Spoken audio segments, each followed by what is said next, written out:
தமிழகத்தில் புகழ்பெற்ற சிவாலயங்கள். டாப் 12 சிவாலயங்கள். ஆச்சரியப்பட வைக்கும் நம்பிக்கைகள். செய்தி புனல் நேயர்களுக்கு வணக்கம்.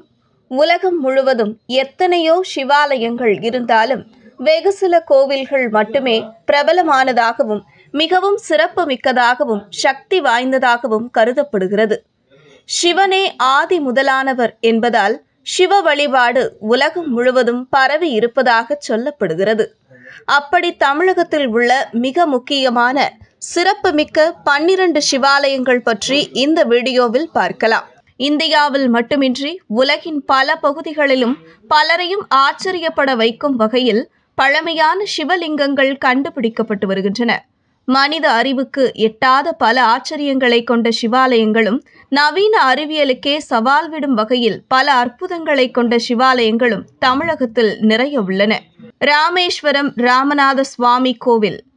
இந்தியாவின் 4 திசைகளிலும் அமைந்துள்ள 4 புனித தலங்களை இந்துக்கள் அனைவரும் வாழ்நாளில் ஒருமுறையாவது தரிசிக்க வேண்டும் என்பார்கள்.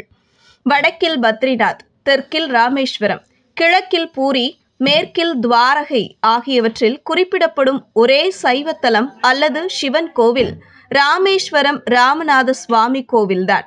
மற்ற 3 வைணவ தலங்களாகும்.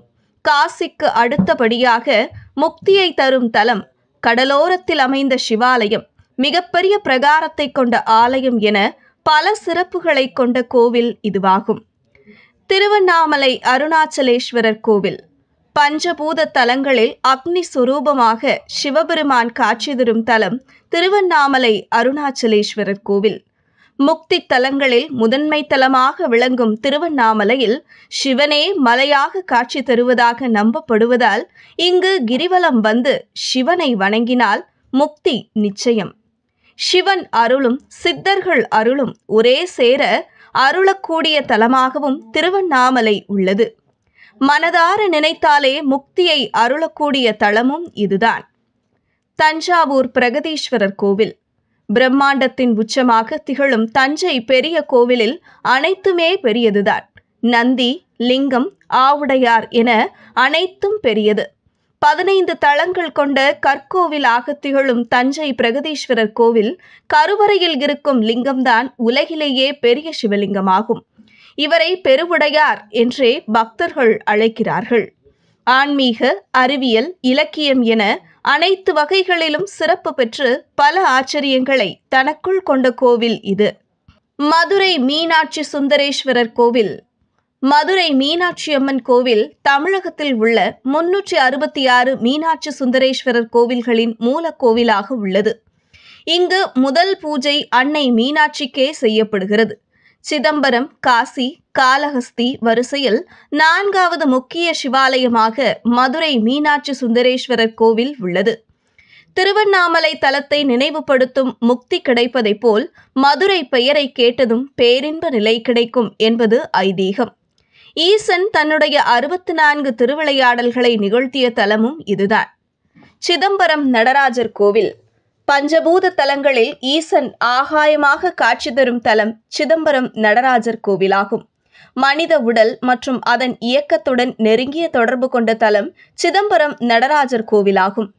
இக்கோவில் பூலோக கைலாயம் என அழைக்கப்படுகிறது.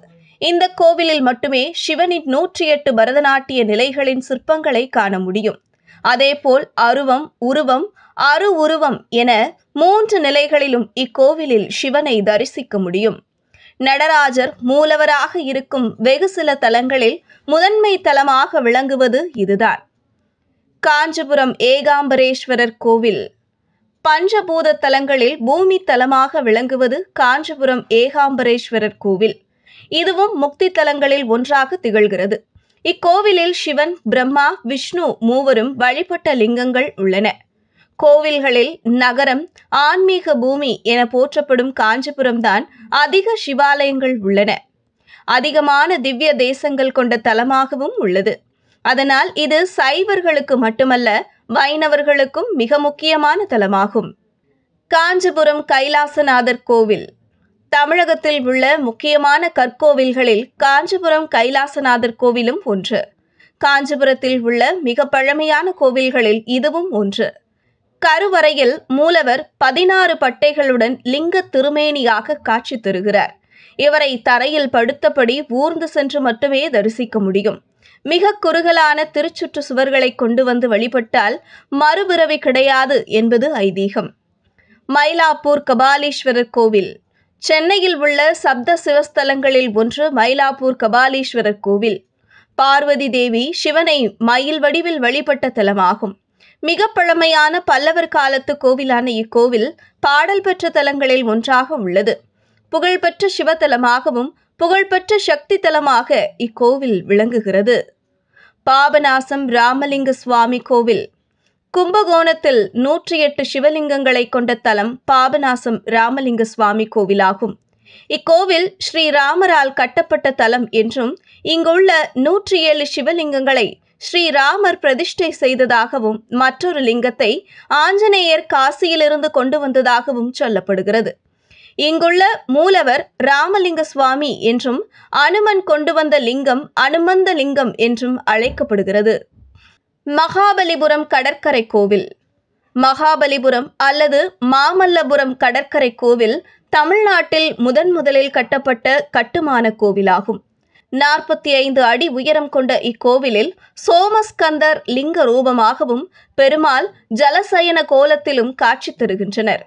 கருங்கற்களை கொண்டு கட்டப்பட்டுள்ள இக்கோவில் யுனெஸ்கோ நிறுவனத்தால் உலக பாரம்பரிய தலங்களில் ஒன்றாக அறிவிக்கப்பட்டுள்ளது.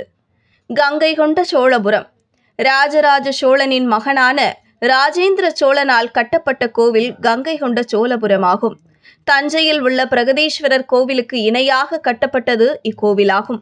இதை ஐக்கிய நாடுகள் சபை உலக பாரம்பரிய சின்னமாக அறிவித்துள்ளது. இங்குள்ள சிவனுக்கு கங்கை கொண்ட சோழீஸ்வரர், பிரகதீஸ்வரர் என பல பெயர்கள் உண்டு. திருச்சி ஜம்புகேஸ்வரர் கோவில். இதுவும் பஞ்சபூத தலங்களில் ஒன்றாக விளங்கக்கூடியது.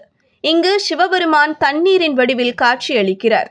திருவானைக்காவல் என அழைக்கப்படும் இத்தலம் அப்புத்தலம் என்று வடமொழியில் அழைக்கப்படுகிறது. இங்குள்ள லிங்கம் தரைமட்டத்திற்கு கீழ் உள்ளதால் எப்போதும் நீர்க்கசிவு இருந்து கொண்டே இருக்கும். காவிரி நதி வறண்டிருக்கும் போதும் இங்கு நீர் வற்றுவதில்லை. சிவாலயமாக இருந்தாலும் அம்பிகையை முதன்மைப்படுத்தி வழிபடும் கோவில்களில் இதுவும் ஒன்றாகும். இதுபோன்ற செய்திகளை தெரிந்து கொள்ள செய்தி புனலுடன் இணைந்திருங்கள்.